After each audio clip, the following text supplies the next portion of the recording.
let's talk about the demystification piece a little bit more. I mean, is it your experience that there are fundamental misunderstandings around creativity? Absolutely. There's the myth of the solitary artist, that we're working somehow in isolation, when the truth is, while we might be working solo in certain contexts as writers or whatever, but we're all interconnected in all these profound ways. Our ideas don't come from nowhere. We take inspiration from other people, from the world. Often in our creative work, we're collaborating. Yeah.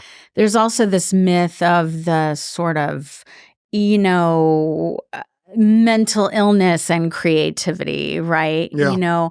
And that creativity, inspiration strikes or it doesn't.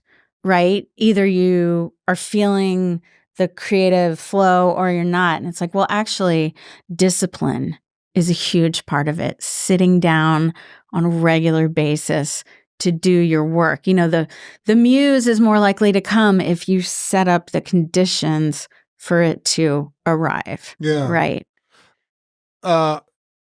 Do you find that you fall prey to those mythologies too? Like, well, I as you're talking about it, I was thinking, and just to throw the question back on myself, like, I know what you mean, that there is this myth of tortured mind, tortured soul, and a kind of like struggling artist kind of, I don't know, mind's eye image of what that means. Mm-hmm.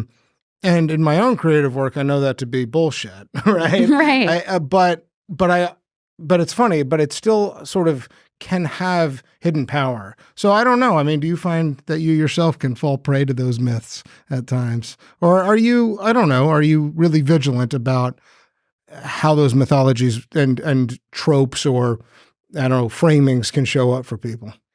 Yeah. I think, and when I coach people in creativity and writing, there's no one way to do things. Right. And we all think differently. Some of us are more visual. Some of us are more auditory. So I don't tell people like, here's how you have to do it. I tell people, find the way that works for you and do that. Mm-hmm. Right. So for me personally, I think I am sort of blessed in a way to have a pretty good balance of left brain, right brain functioning, meaning I can get into a creative flow state and an ideation state, but I can also follow through and make a list and knock things out and get things done. Yeah.